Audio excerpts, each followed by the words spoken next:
Welcome, Jessica, to the Faith Forum podcast. Um, why don't you go ahead and introduce yourself a little bit?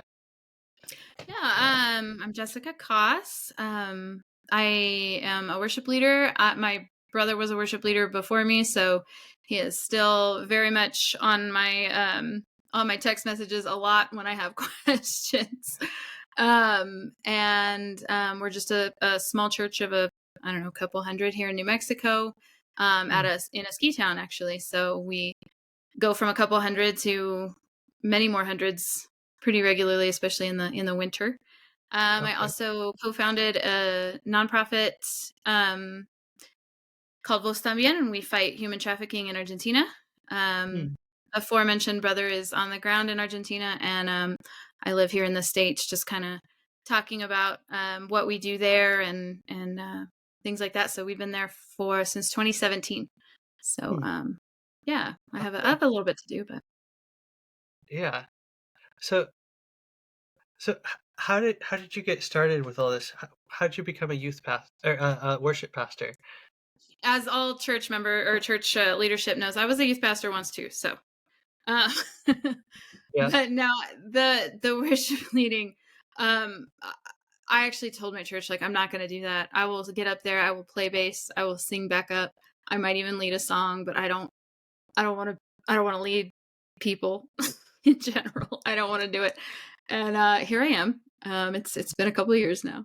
It actually happened when I moved back from Argentina because we were all there on the ground getting our nonprofit set up and Hmm. moved back for lots of reasons, but a lot of it was also my big mouth so that we could talk about Vos Tambien and what we do. Hmm. Um, but when our other worship leader left to start a church, which we totally supported, it was wonderful.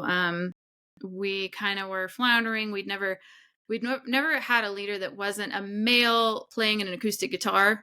Hmm. Um, and we actually had all girls, and none of us had it. We were like, I never expected this. We never expected to lead anybody. It was always following, the guy with the acoustic guitar. And so, um, they asked us, myself and our keys player, to co-lead, and we Hmm. figured that out. That was also a lesson. Lots of lessons happening at this point. And we did. I think we figured it out.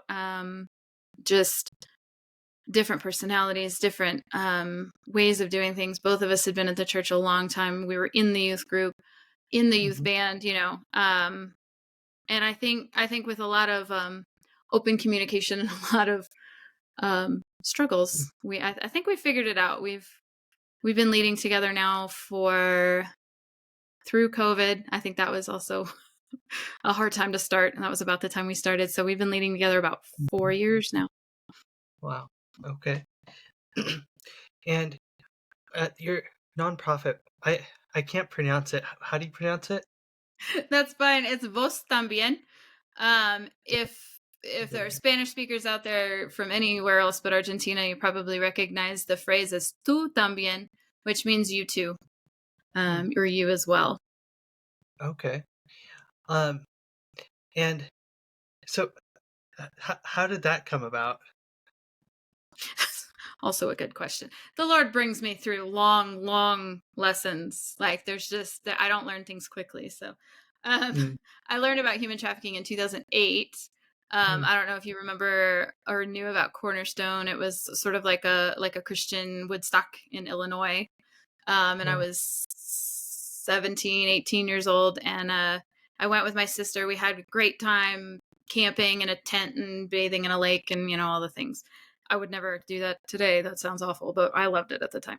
And there were booths set up and bands playing, and there was one booth that said something about slavery, and I stopped in my tracks and I went in and talked to him. And I have wished for what is that, 16 years now, that I had stopped and written down their name and I could remember what organization that was, because I would love to tell them that they made a mark on my life that day. I learned that human trafficking was a thing. I learned that there were people enslaved. I had no idea, and I couldn't stop thinking about it. I went home and got on my desktop, and just I researched police reports and international justice mission reports for hours. I think it was 3 a.m. when I went to sleep, and my mouse hand was freezing, and Mm. um, I never stopped. And so I started a coffee cart at my church with my sister, where we sold fair trade coffees and talked about human trafficking. And what we got a lot of the time at the time Mm. was, that's not a thing. That's just a conspiracy theory. That's not happening.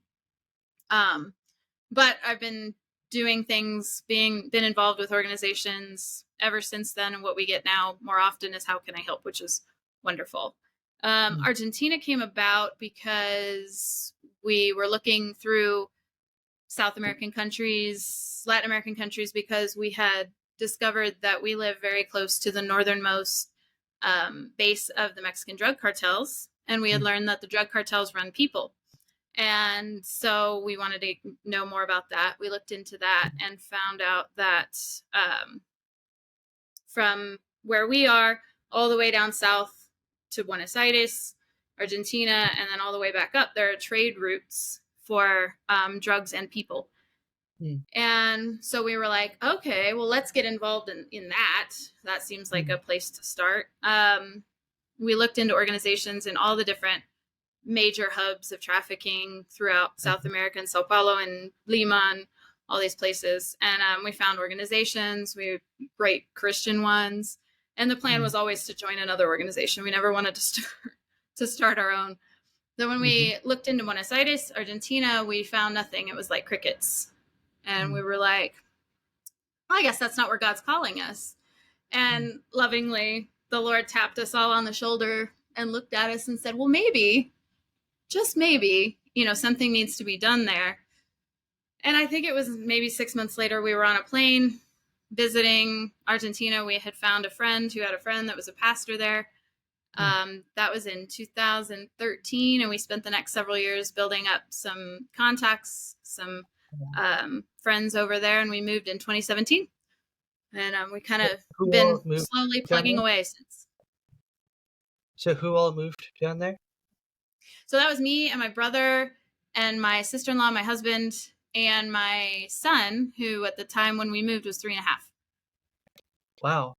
That I don't know if I've ever heard of like a whole like group of people just like we're doing this thing like that. Yeah, it's been amazing because, like I said, we've been sort of chipping away at it. It was not easy. Mm. It is not easy to go Mhm. into a culture and uh, find out how they do things Mhm. and say, okay, how can we apply this to what we know? Because, like I said, we'd worked with organizations globally um, fighting human trafficking, and there's a global model that most, especially faith-based organizations, use. And to go in, we knew it wouldn't work to say, this is how the rest of the world does it, this is how you have to do it, Mm. especially with Argentines. They do things their way, and no other way works for them, which is totally fine. And Mm. that's, I feel like, been some of the long-term things that we've seen is trying to adapt to a global model to a very particular people. Okay. Uh, how is it that you and your and all those different people in your family came together to do this? That is all that, yeah, that happened in 2012. We had Uh-huh. actually, that was when my brother was the worship pastor at our church, and we had started a sort of a prayer worship service. It was an evening service, and we wanted a little bit more freedom and doing whatever God had us, doing. And so a lot of us were real young, in our 20s, teens and 20s. Mm. And we were basically practicing the things of the Spirit, praying for each other, interceding for each other, learning how to hear the word of the Lord for each other. And it was open, that it was a place where we could learn, and that there were definitely rules. There were definitely things that we had to adhere to, but it was also a place, like I said, that we did. I mean, I think we probably made some mistakes. We would say, the Lord I think the Lord's telling me this. And I think there were a couple of times where we'd have to stop and everybody would talk and we'd say, hey, maybe this. And so it was good. It was a good place to learn and a good place to be corrected. Mm-hmm. And so we all gathered around a table one day and we talked about like what we thought the Lord was calling us to. And so, people were sharing their hearts, and it came to me, and I was like, I don't know. All I know is that human trafficking has to stop. Like, that can't go on in a world that I'm living in. Like, as long as I'm living in a world, like, there can't be human trafficking in it. I can't. And my sister-in-law looked at me real funny, and she was like, I just feel like I want to do something maybe with missions, and for some reason I feel like it might have something to do with that. And I was like, yeah, okay, we can talk about that. And then it got around to my brother, and he was like, yeah, I feel like I've got another piece of the puzzle where not just missions, but like Latin American missions. We should look into, how that all works together. So we had a meeting. My husband was there. He was like, she's really serious about this, guys. We got to do something. And that's when we started looking into human trafficking in our area of New Mexico and southward through the drug cartel routes. And so it kind of started unfolding in a way that was really surprising. Mm-hmm. Wow. And when you guys decided to go, did you guys have any sort of funding for this, or? Our No? church, the little tiny church in a little tiny ski town, funded our first trip, paid for the tickets and everything. And we started fundraising as soon as we kind of had a plan. Our missions pastor met with us a lot, and we had a 5-year plan from 2013 when we first visited until 2017. So I guess that was a 4-year plan, but a 5-year plan from when the seeds were planted. And from there we started fundraising, and our little church paid for pretty much everything for the first several years. All of our trips there, all of our trips back, our rent for the first apartment that we lived in there. We had a donor from another church in Argentina that paid for our very first care center that we developed there. We've been supported by that church for the last 5 or 6 years. I mean, they've almost supported everything. We've just now started branching out. We've gotten big enough that we've had to branch out, and do fundraising all across the nation now. Wow. Okay. So once you guys got down there and you started like trying to do ministry, what does your guys' ministry on the ground look like now? A lot different than we thought it would look when we moved there. I feel like this is not ministry. Excuse me. When we got down there, networking was everything that we were doing. We were looking for anyone and everyone that was doing anything having to do with human trafficking. And so we met some people that were ministering in the red light districts, and we met with people that wanted to get involved and didn't know how. And that was what we did for the first several months, was just connect. And in February of 2018, we had somebody donate a building for a care center, and we offered to run it. And so we started the very first center for victims of human trafficking. Then it was actually changed by the overhead to a center for abuse victims, which was great, and it's still running today. But we said, okay, that's awesome, and you guys have people to run it. We're moving. We're going to start more, because we can't just have this one. One isn't enough. And so we've discovered now that, well, then COVID hit, and it hit Argentina really, really hard. They shut everything down for a lot longer than anyone in the United States was shut down for. So I had already moved back to the States with my son and my husband, and we were talking to our team on the ground, and they were like, yeah, we haven't seen anything but our yard in, a year.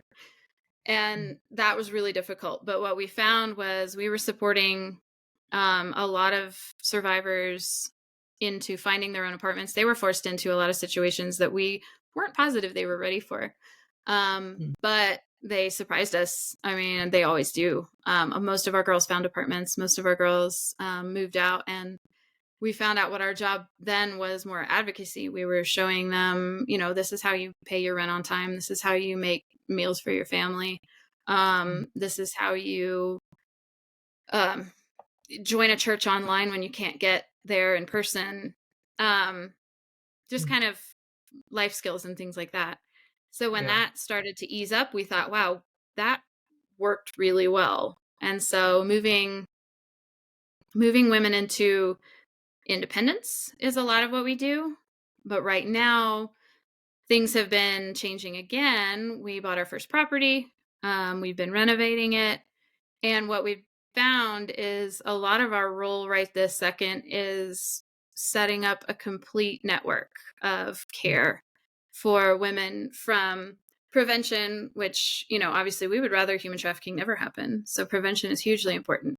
Yeah. And we work with and are on the board for an organization that goes into different bus stations. We're hoping for airports soon, just looking for those signs of human trafficking to stop them. And I wish I had the numbers right here, but they've stopped like 50, 60 Wow. um, possible trafficking situations in the last, I don't think it's even been a year. I think it's been a few months that we've been involved with them. And so we're really excited to work with them. Now we're working with, obviously when somebody wants to exit prostitution or the sex trade or trafficking, they need somewhere to go. And so right now we're working on renovation of our property to make it safe enough to bring girls, because obviously, there's some safety concerns. Traffickers are not gonna let people go easily. They Mhm. make a lot of money for them. So we're working on that right now, and then setting up just different situations, like girls need to get their GED if they haven't. We want to set up an education center. We want to set up a drop-in center to build relationship with women that are in prostitution and sex trafficking. And Mm.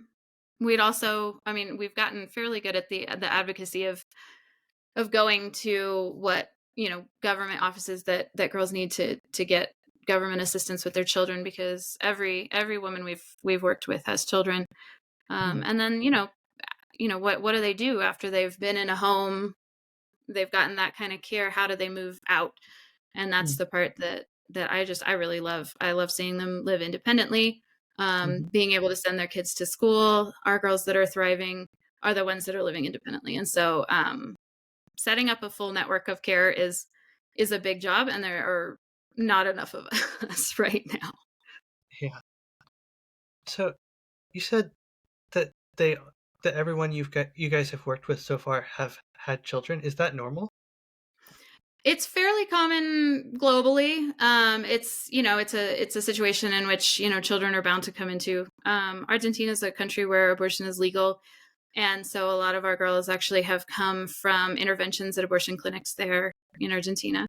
And so that's something that's really hard to deal with. But yeah, it kind of lends itself to they've all at least been pregnant, and all of them that we've worked with so far, yeah, have been pregnant or have children. Um, how what is the how does that work with having kids coming to you guys? It was one of the things that was really different from what we thought it was going to be was the amount of childcare that we were doing. Mhm. Turns out my mom had daycares my entire life, and so I was like, oh well, there's the hand of the Lord on my life that I never thought I would ever use. Mm. As far as minor victims, we don't have licensing for minors yet. It's very, very difficult to get. Mhm. However, when a parent comes for help, that takes care of that licensing. So Mm. when our girls need to go to a government office or get their GED, or any of the myriad of things that they need, that we do provide a whole lot of childcare, like a lot. And like I said, that was surprising. But I have rocked a lot of babies to sleep. I get pictures and updates all my babies still while I'm Mm. here. I was actually listening to a voice message from one of them before I hopped on the call. So, with all that you and your family has been doing down in Argentina, um, how would did you feel called to like specifically to go do ministry, or did you just recognize the problem and say that this is going to something that I'm going to step out in faith to do? That's an interesting question because I feel like because there were four of us, four adults and my son when we moved. I think we all felt different. Hmm. Maybe not different callings, but definitely different expectations Mm-hmm. and different reasons, different reasons to go. And all of Mm-hmm. them were deeply seated in prayer. Our church prayed with us all the time. Like I said, we had weekly meetings with our missions pastor. And my brother felt called to the area missions in Latin America. Always has since I've known him, which is my whole life. Um, and my sister-in-law was called to ministry. Um, she was called actually while on mission in Panama, in the jungles of Panama. God talked to her. They were in the jungle, and somebody came up. One of their team members came up to him and said, "We need you guys to sleep with your boots by your bed because there's guerrilla warfare in this forest, and they've heard that you're here, and they don't like it." And she said she'd struggled with fear her whole life, and she was she was like, "I'm not ready for this." And she said when she put her boots by her bed and she laid her head down that night, the Lord told her, "I will take care of you. It does not matter any situation that you get yourself into. I've got it under control. You just have to trust me. Listen to my calling. And, as long as you're in my will, I've got you." And so she said her fear just disappeared that night. And when she got back is pretty much when we had the prayer meeting. And so that's when she felt called to ministry, to foreign ministry, which her parents had been in foreign ministry for a long time. So it was kind of a family thing.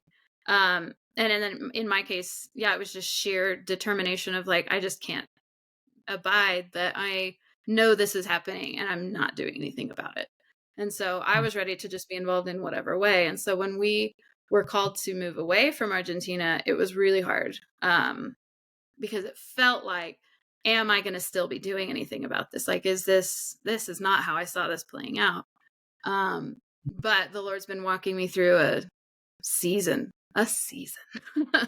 of, and like we moved in back in late 2019, so it's been a long Mm-hmm. one. Like I said, I don't learn quickly, but of just trusting him. And it doesn't have to be the big bold over the top acts of crazy faith like moving to Argentina. It can also be moving back, raising your family, doing the best things for your in-laws and your son. And I was here with my mom when she was going through cancer and she passed away. And there were a lot of reasons that it was best. And it's hard because, like I said, I really like those big over the top.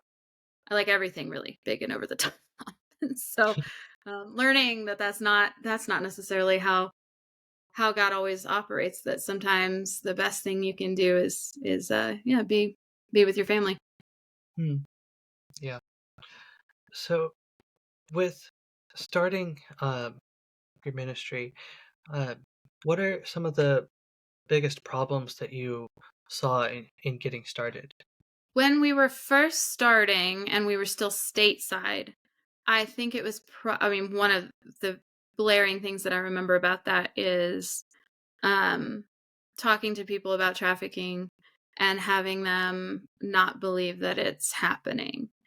And like I said, that's what we used to get back in 2012. We had a lot of people that were not entirely, I guess, sold on the idea that it was actually happening. However, in the Mm. last 10 years, there's been so many campaigns for awareness that I don't think there's anybody that has not believed me in the past 5 years. I would say nobody that's been like, is that really still a thing? Um, but when we were telling people that we got a lot of, you're buying into a conspiracy, you're going to, that happens here, you should just stay here in the States. there were Mm, a lot of questions and a lot of things that we had to make sure that we had worked through. I mean, we had to make sure that if there's no organization fighting this in Argentina, does that mean it's not happening there? We had to make sure. You can't assume, and then yeah, we worked with a lot of organizations in the States, and usually what we would tell people when they said, "Oh, you could just stay here and do that."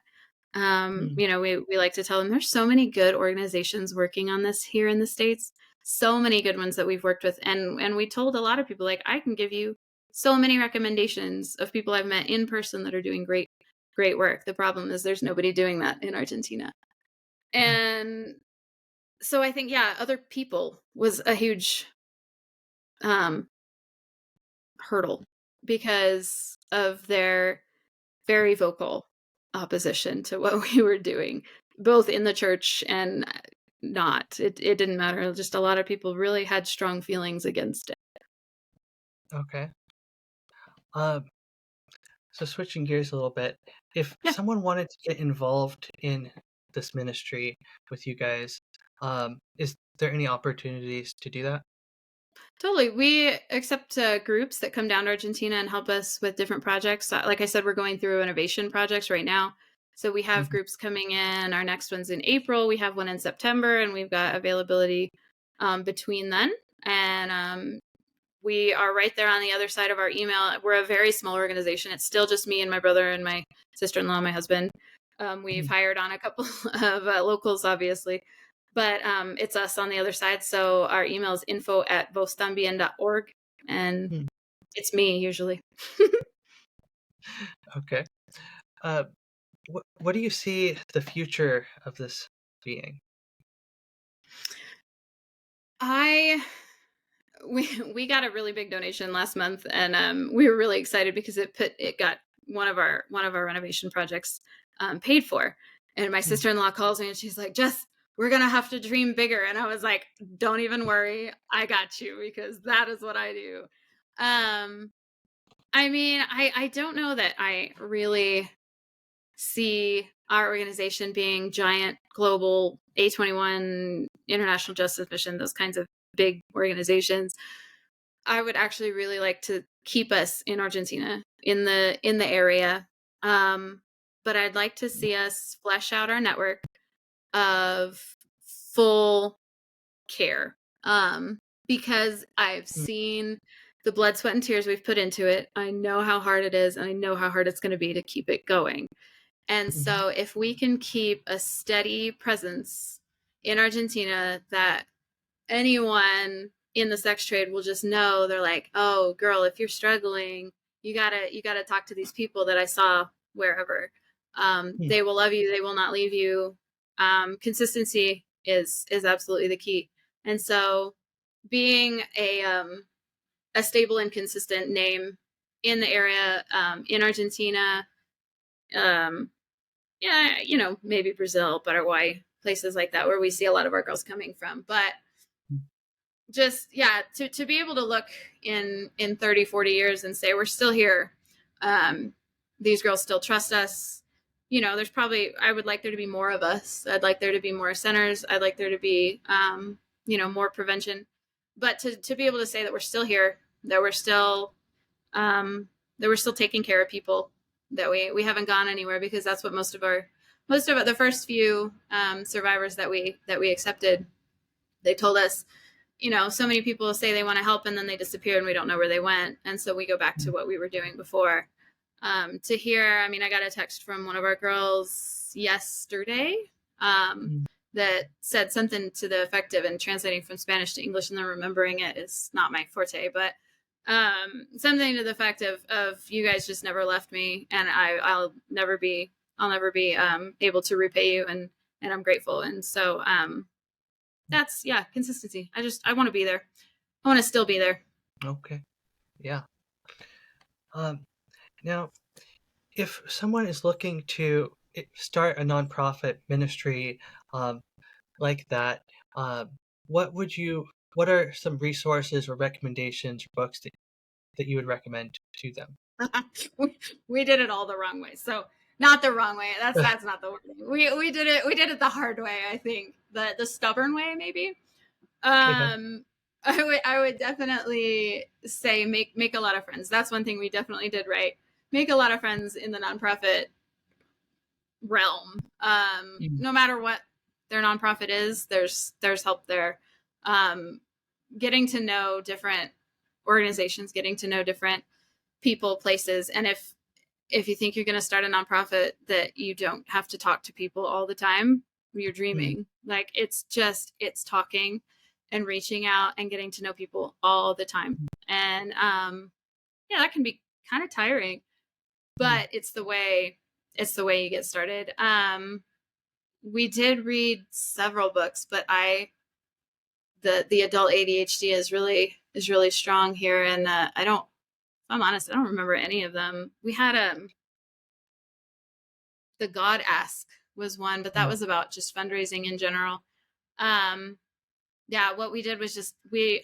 I was on the internet researching organizations. My sister in law was making plans for us to visit. We went all over the United States.